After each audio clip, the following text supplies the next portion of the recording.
자, 그러면 이번에는 뉴스 살펴볼 시간인데요. 경제면 어떤 내용들 준비했는지 함께 알아보도록 하겠습니다. 자, 예지 아나운서 전해주시죠. 네, 한 주간의 중요한 뉴스들을 전달해드리는 신문 브리핑 시간입니다. 방산주 호재 소식을 좀 가져와 봤는데요. 방산으로 눈 돌린 기관, ESG 투자 금기 깨진다라는 제목입니다. 글로벌 ESG 기관 투자자들이 방위 산업으로 눈을 돌리고 있습니다. 기존에는 친환경 기업이나 사회적 책임을 다하는 기업 또는 지배구조가 우수한 기업 위주로 투자를 해오던 ESG 투자가들이 가장거리는 것이 바로 방산 분야 투자였는데요. 인명살상에 활용된다는 점 때문에 사실상 투자 금기로 여겨지던 업종이었습니다. 하지만 러시아 우크라이나 전쟁이 장기화되면서 이것을 전략적 지속 가능성 산업으로 재정의하려는 움직임이 커지는 분위기입니다. 이러한 움직임은 유럽을 시작으로 포착이 되고 있는데요. 노르웨이에서는 무려 운영자금이 1조 8천억 달러에 달하는 국부펀드가 방산 투자를 할 수 있어야 된다라는 것을 두고 갑론을박이 정치권에서 벌어지고 있다고 합니다. 또한 유럽 방산업종 상장지수 펀드는 올해 들어 지난 9일까지 52%나 상승하는 모습 보여줬습니다. 노르웨이의 진보당은 국가 예산으로 F-35 전투기를 50대 넘게 사들인 노르웨이가 이를 제조한 록히드 마틴에 대한 국부펀드 투자를 막는 것은 위선이라고 주장을 하면서요. 지난 3월 관련법 개정안을 발의했습니다. 영국도 비슷한 움직임을 보여주고 있는데요. 영국 같은 경우에 방산업과 관련해서 지속적으로 관련 규정에 대해서 금융감독청이 방산기업 투자를 금지해선 안 된다고 공식 발표했습니다. 이렇게 유럽 방산업종 ETF가 올해 52%나 오른 만큼 방산업과 관련한 시각이 완화되고 있는 모습 보여주고 있습니다. 다음 소식은 중국판 M7 소식인데요. 성장 시동 걸렸는데 저평가 여전, 중국판 M7 집중 투자할 때라는 제목입니다.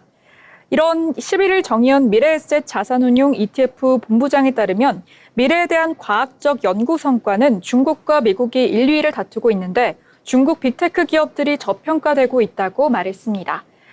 최근 들어 중국은 AI 머신러닝 논문 수나 인용 특허 횟수에서 미국을 추월하는 모습을 보였고요. 네이처를 인용하면 기초과학 연구 경쟁력도 중국이 미국을 제쳤습니다. 하지만 트럼프와 중국 고립에 대한 정책이 되려 중국의 기술적 자립을 재촉하는 계기를 만들게 된 건데요. 이에 따라서 미래에셋은 글로벌 포트폴리오 관점에서 중국 빅테크에 투자할 적기가 바로 지금이라고 안내했습니다. 지난해 GDP 기준 미국은 약 27조 달러, 중국은 약 18조 달러로 경제 규모 격차는 2배 안팎으로 좁혀졌지만요. 증시의 밸류에이션은 10배 이상 차이가 나는 비대칭이 존재했기 때문입니다. 중국판 M7 기업에는 텐센트, 알리바바, 샤오미, 전기차의 BYD가 있고 나머지 3개 기업은 중국 내 배달이나 호텔 예약 등을 제공하는 메이환, 그리고 중국의 최대 파운더리 기업인 SMIC, 마지막으로 레노버가 있습니다. 미래에셋에서도 홍콩과 중국 증시를 아우르는 타이거 차이나 테크 톱10을 오는 13일에 ETF로 상장한다고 밝혔는데요. 저평가 상태에 놓여있는 중국판 M7에 선제적으로 접근하는 전략을 가지게 되면 큰 상승폭을 누릴 수 있을 것이라고 전망했습니다. 다음 소식은 ETF 가상자산 관련한 소식입니다. 가상자산 시장 점유 2위 한국, ETF 시장은 이라는 제목의 기사인데요. 다음 달 대통령 선거를 앞두고 더불어민주당과 국민의힘이 비트코인 현물 상장지수 펀드 허용을 공약으로 내걸었습니다. 가상자산 시장 분석업체 카이코에 따르면 지난해 가상자산 원화 거래량이 글로벌 거래량의 37%를 차지했는데요. 이는 미국 달러가 차지하는 47%에 이어서 두 번째로 높은 비중이라고 합니다. 유로와 튀르키예의 리라, 일본의 엔화 모두 10%에 미치지 못하는 상황이기 때문에 국내의 가상자산에 대한 관심은 뜨거워지고 있습니다. 국내 기관 투자자와 ETF 자금 유입이 자산의 가격 상승으로 이어질 수 있다는 전망도 나오고 있습니다. 우리 금융당국은 지난해 미국 현물 ETF를 허용할 당시에 발행은 물론 중개까지 금지한 바가 있는데요. 최근 비트코인 가격이 10만 달러를 넘어서면서 뜨거운 관심을 받고 있죠. 주요 정당 대선 후보들은 모두 현물 ETF 도입을 약속하면서 금융당국의 제재와는 반대로 완화 흐름이 포착되고 있습니다. 이에 자산운용업계와 투자자들은 모두 기대감을 높이고 있는데요.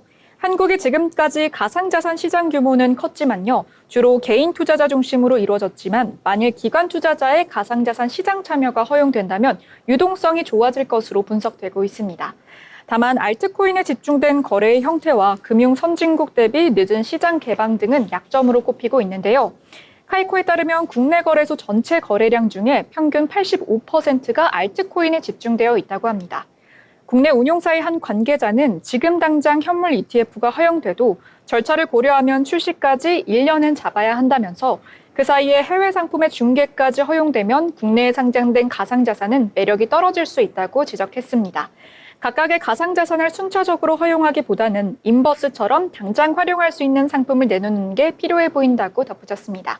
지금까지 뉴스 브리핑이었습니다.